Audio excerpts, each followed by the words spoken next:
Então eu vou dar uma repassada aqui. É bom que você ouve de novo e para poder gravar, tá? Boa noite. Meninas, ó, eu vou repassar aqui de novo essa parte da pancreatite, gente, porque ontem eu não gravei, tá? Então, eu vou repassar e vou encerrar essa apostila, tá bom? Então, gente, ó, o pâncreas, como eu falei já pra vocês, é uma glândula anexa ao duodeno e ele fica atrás do estômago. Então, ele é uma glândula que fica do lado esquerdo. Será que eu tô gravando? Tem que falar que ela Tá, tô gravando. Vamos lá. Ele fica do lado esquerdo, então, só que ele não fica na frente, ele fica mais atrás, tá? E o pâncreas, ele tem duas funções, a função endócrina e exócrina. A função endócrina é a função hormonal, né? Que secreta insulina, glucagon, e a exócrina é aquela função enzimática, né? Ele produz bicarbonato e enzimas digestivas. Então, inclusive esse slide aqui, eu acho que eu não passei ontem. Passou. Eu falei dele? Passou. Nossa, porque eu falo, e aí eu nem vejo que eu tô falando aquele slide. O pâncreas endócrino, então, é formado pelas células ilhotas de Langerhans, que é aquelas células que produzem gastrina, glucagon e insulina, e o pâncreas exócrino é formado pelos ácidos, que são aqueles que produzem a amilase, a lipase, a quimiotripsina e tripsinogênio, que são enzimas que digerem a proteína. Então aqui é um pâncreas, né? E dentro dele tem esse de verde, que é o ducto pancreático, certo? Quando a gente se alimenta, né, o alimento vem para o estômago, passa da boca, esôfago, estômago, ele atravessa o esfíncter pilórico, que na verdade não está ali é o ducto biliar, agora que eu tô vendo, que ontem eu falei do esfíncter, né? Ele não está aparecendo nessa foto.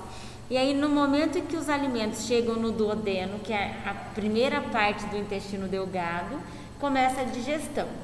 Mas para começar a digestão, é ativado um sistema que se chama de colecistoquinina ou colecistoquina, que esse sistema, quando ativado, ele faz contração pancreática e contração biliar, que é a contração da vesícula. E aí, o pâncreas, liberando bicarbonato, ele vai chegar até o duodeno e preparar o meio para fazer a digestão. E aí vem as enzimas e fazem a digestão.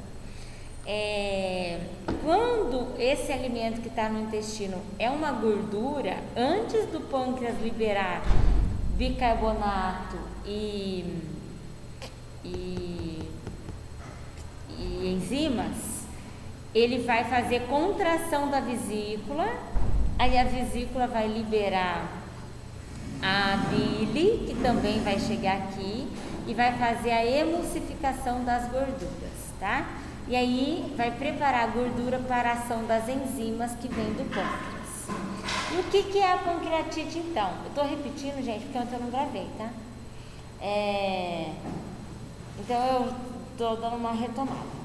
E o que é então a pancreatite, gente? Nada mais é do que a inflamação do pâncreas por uma autodigestão dele. Por que a autodigestão dele? Isso acontece quando as enzimas digestivas são ativadas não lá no duodeno, elas são ativadas no ducto pancreático, e daí ela vai fazer, principalmente quimiotripsina e tripsinogênio, que digere proteína, vai digerir esta glândula, e aí vai causar a pancreatite. Então, a pancreatite aguda é um episódio inflamatório isolado, sem sequelas funcionais. O que eu quero dizer com isso?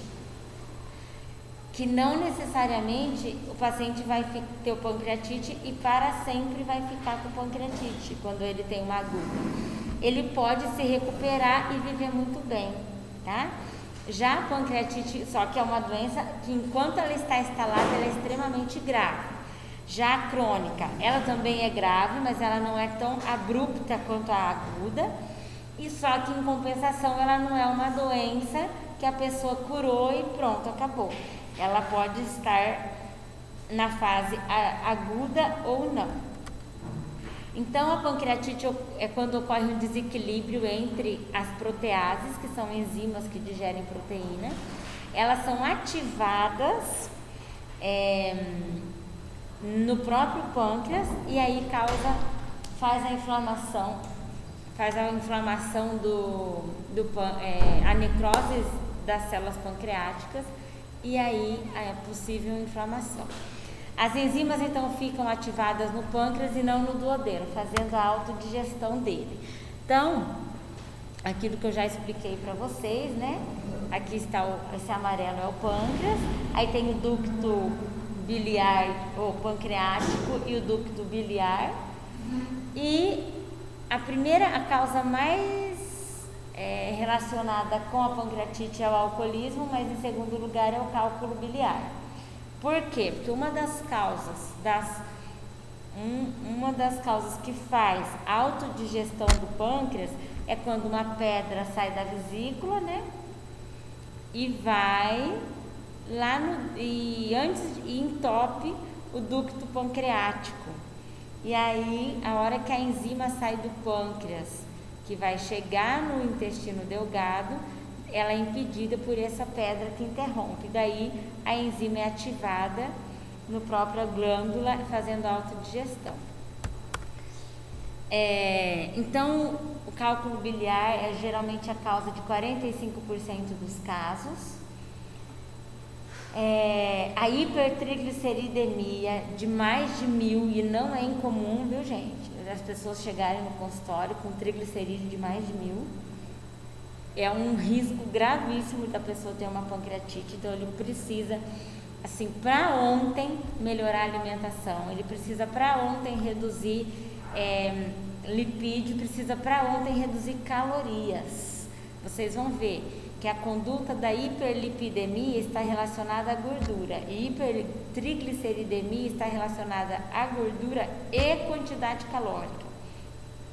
O próprio câncer de pâncreas pode causar pancreatite aguda. 75% das pessoas desenvolvem a pancreatite aguda leve, 20% a grave, e vou dizer, morrer de pancreatite é fácil, tá? Acontece e pode ser jovem, pode ser idoso, isso é muito comum acontecer, tá? Eu me lembro muito bem de um paciente lá no hospital, ele devia ter uns 40 e poucos anos, assim. Ele teve pancreatite, ele estava em uso de parenteral, né, porque ele tinha que estar em jejum, o trato gastrointestinal dele não podia receber nenhum alimento, e ele ficou, eu acho que um mês com parenteral. E a hora que eu cheguei, e assim, pensa, um paciente ficou na UTI, depois teve alta da UTI, mas ele estava sentando, ele estava se comunicando, ele conseguia comer se ele quisesse, mas ele não podia pela pancreatite. E aí, quando eu cheguei para avaliar ele, numa das vezes, eu perguntei como que ele estava, se ele precisava de alguma coisa, e ele disse assim, sim, eu preciso, me libera só uma dosinha de pinga. Então, assim, a pessoa passou pela UTI, faz 30 dias que está em alimentação parenteral, não se alimenta e ele ainda estava, né? Porque provavelmente ele era um alcoolista crônico, né? E esse paciente morreu, inclusive. Ele estava bem, mas depois teve outras complicações e acabou morrendo. Qual é o sintoma clínico? Icterícia. Como eu disse ontem para vocês, a icterícia é a palidez cutânea, é quando o paciente está com um hipocorado mais acentuado, mas não é amarelo, alaranjado, tá? A icterícia é amarela alaranjada. Dor abdominal intensa, a palpação ou não, distensão abdominal, náusea, dispneia, porque como existe a distensão abdominal, a pressão aumenta e fica uma respiração mais dificultosa. A cianose, que é falta de oxigenação nas extremidades, então você nota que a boca do paciente fica roxa, os dedos e os dedos dos pés também. E sudorese. Qual é o diagnóstico? É feito pela amilase, como eu disse para vocês, né? É uma enzima que, como ela não chega até o intestino e vai para o trato gastrointestinal, ela se acumula e aí os níveis de amilase se aumentam demais. E aí quando o paciente interna com dor abdominal, abdômen distendido, náusea, e uma dor abrupta, muito rápida e repentina, né, imediatamente ele é colocado em jejum e o médico já vai tentar descartar a possibilidade de pancreatite. Então ele já pede um exame de amilase. Se vir alterado, é muito provável que seja. E aí ele já põe o paciente em jejum mesmo, né? Fora isso, também pode fazer exame de imagem por ultrassom, por tomografia ou ressonância, e a proteína C reativa que mostra a inflamação. Não mostra infecção, gente. São coisas diferentes. A PCR não necessariamente vai estar aumentada numa infecção, mas ela vai estar aumentada em uma inflamação, tá? A pancreatite é uma inflamação das células do pâncreas, né? E, portanto, ela costuma se aumentar a partir das 48 horas. Outra coisa, um paciente obeso, ele tem PCR aumentada. Por quê? Porque ele tem inflamação das artérias, né? Onde ele tem acúmulo de gordura. Então, assim, eu cansei já de ver assim, pessoas obesas chegarem no consultório e dizer assim, você fez, quando, né, a gente pergunta quais os últimos exames que fez, se fez, né, muitos nem fizeram, mas já alguns relataram assim, eu já fiz e fiz também a PCR, que o médico falou que tinha uma inflamação lá, mas ele falou que tudo bem, não era nada. Não é que não era nada, não era algo que doía, mas a própria obesidade que faz a PCR estar aumentada, né? E o médico pode falar isso para a pessoa. Você não está com sintoma clínico, né, da inflamação, mas enquanto não chegar num peso adequado, essa PCR não vai diminuir, certo? Então, o objetivo da terapia nutricional é inibir a secreção das enzimas pancreáticas, é fazer repouso do trato gastrointestinal. Porque se o trato gastrointestinal ficar em repouso, o pâncreas não faz contração, né? Então, a gente tem que inibir essa atividade dessa secreção de enzimas, deixando o paciente em jejum. Tem que repor cloro, potássio, sódio, magnésio. Prevenir a desnutrição, porque esse paciente ele fica em jejum, então se ele não se alimentar por parenteral, ele vai desnutrir. Prevenir o baixo volume de sangue por conta da perda de peso. Prevenir o hipercatabolismo, que é quando usa o músculo como fonte de energia. E a hiperglicemia por conta da secreção de insulina que está comprometida. Então, a dieta oral é suspensa, faz nutrição parenteral total, que é o NPT, e quando a amilase baixar, essa dieta é liberada pelo médico. E aí, professora, a gente passa a sonda ou dá via oral? Depende, se o paciente estiver comunicativo, conseguir engolir, já pode dar via oral, só que a gente vai começar a via oral com uma dieta líquida restrita. E se ele não estiver comunicativo e nem consciente, deixa com sonda mesmo e alimenta ele pela sonda. E aí pode dar a dieta semi-elementar. Fora isso, essa dieta semi-elementar, ela vai ter triglicerídeo de cadeia média, que é uma forma de lipídio que é absorvido rapidamente, sem necessidade de digestão. A proteína está em forma de peptídeos, então ela já está parcialmente digerida. E os ácidos graxos, né, importantes para essa pessoa é o ômega 3. Também tem a glutamina, que é um aminoácido importante, e a arginina, que é importante ter nesta dieta semi-alimentar, tá? Na dieta via oral, como eu disse, a líquida restrita, claro que a gente vai prevenir, né, fazer o paciente não consumir álcool, e os antioxidantes podem melhorar a dor, como vitamina A, vitamina E, vitamina C. A nosso objetivo com a pancreatite aguda é sempre fazer o paciente voltar a comer normalmente, tá, gente? Mas isso demora. Não pense que a gente consegue fazer ele voltar numa alimentação adequada dentro de um mês. É bem difícil isso acontecer. E a pancreatite crônica é aquela pancreatite já de longa data, que o paciente tem a pancreatite, e ela melhora, ela não trata, né? E devido a isso acontecer já há bastante tempo, isso causa necrose do pâncreas. Então isso aqui é um pâncreas necrosado, né?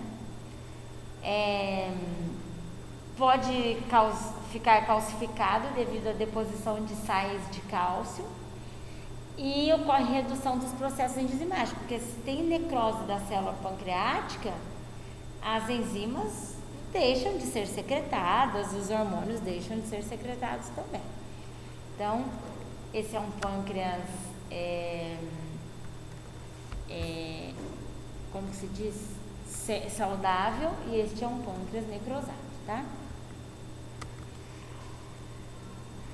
Existe então uma deficiência da função pancreática, então existe um comprometimento de digestão, né? A pessoa, se o pâncreas não funciona bem, ele não secreta as enzimas que ele deve, então não faz digestão, consequentemente a absorção é ruim, certo? O paciente tende a desenvolver diabetes devido à insuficiente produção de insulina, está também associado ao alcoolismo, e 5% dos pacientes de pancreatite aguda evoluem para pancreatite crônica. Mas a maioria do paciente com pancreatite aguda, ou ele morre, é verdade, ou ele cura, não necessariamente ele vai desenvolver a crônica, tá? Qual é o sintoma? Dor abdominal constante e incapacitante. É uma dor, uma dor muito forte, uma dor aguda mesmo. E ela piora com a alimentação. Por quê? Por conta daquilo que eu expliquei. Chegou o alimento no intestino, contrai o pâncreas, então se ele está inflamado, ele vai ter dor porque contraiu uma parte que está inflamada. Anorexia e desnutrição também é um sintoma, porque não existe digestão, existe uma má digestão, uma má absorção, então o paciente vai perdendo peso. Ele também tem náusea e vômito, ele tem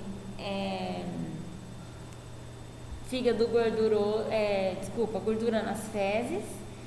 Quando 90% do pâncreas está lesionado, por que ele tem gordura nas fezes?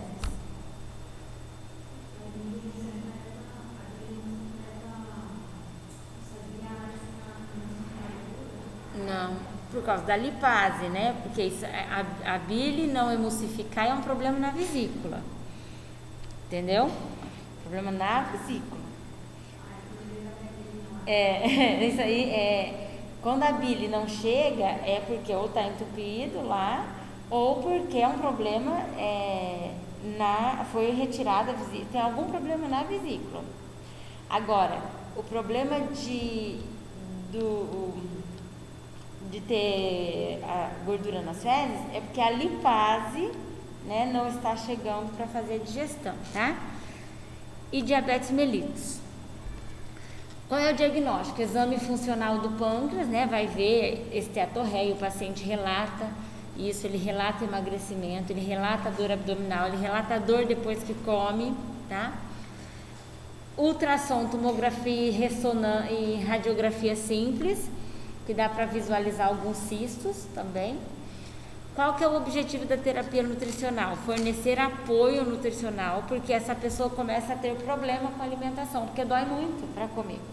Então ela começa a não querer comer, porque é tão incapacitante a dor que ela fala, comer para mim não é bem-vindo, né?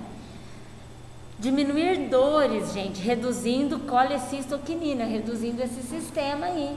E quando que a gente reduz?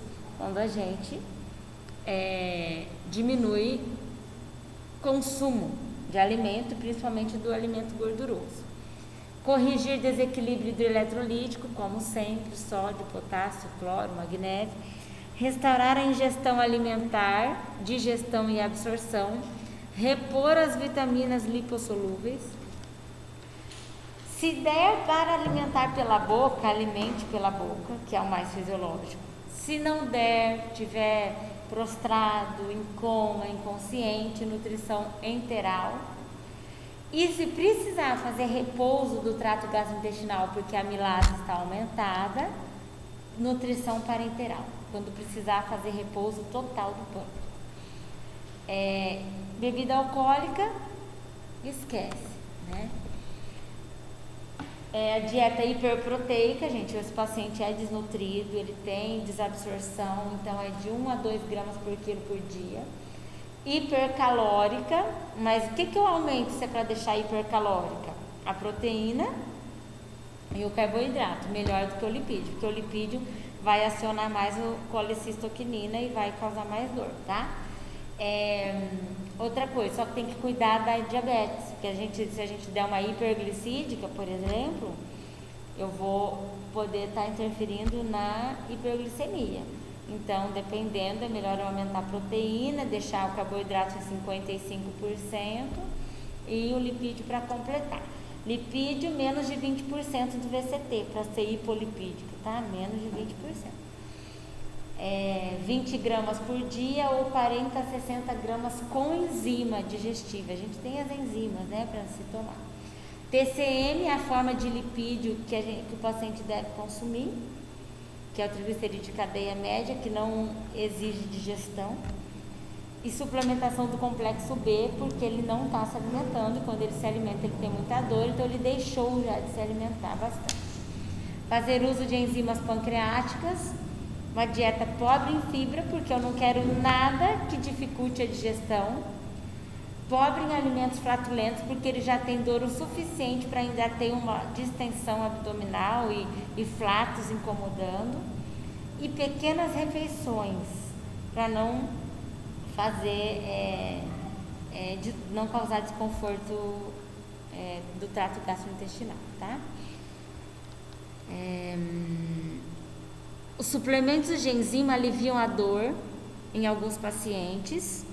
A tripsina desativa a colecistoquinina, diminuindo a pancreatite.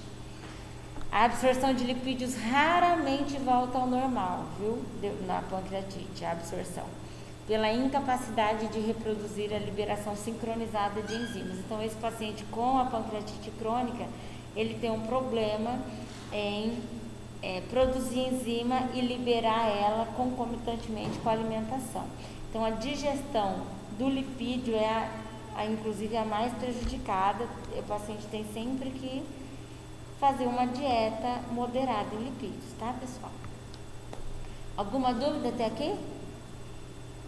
De pancreatite vocês já ficaram craque, porque vocês já me ouviram 2 vezes. Só a parte da crônica que vocês ouviram uma vez só. Certo, então?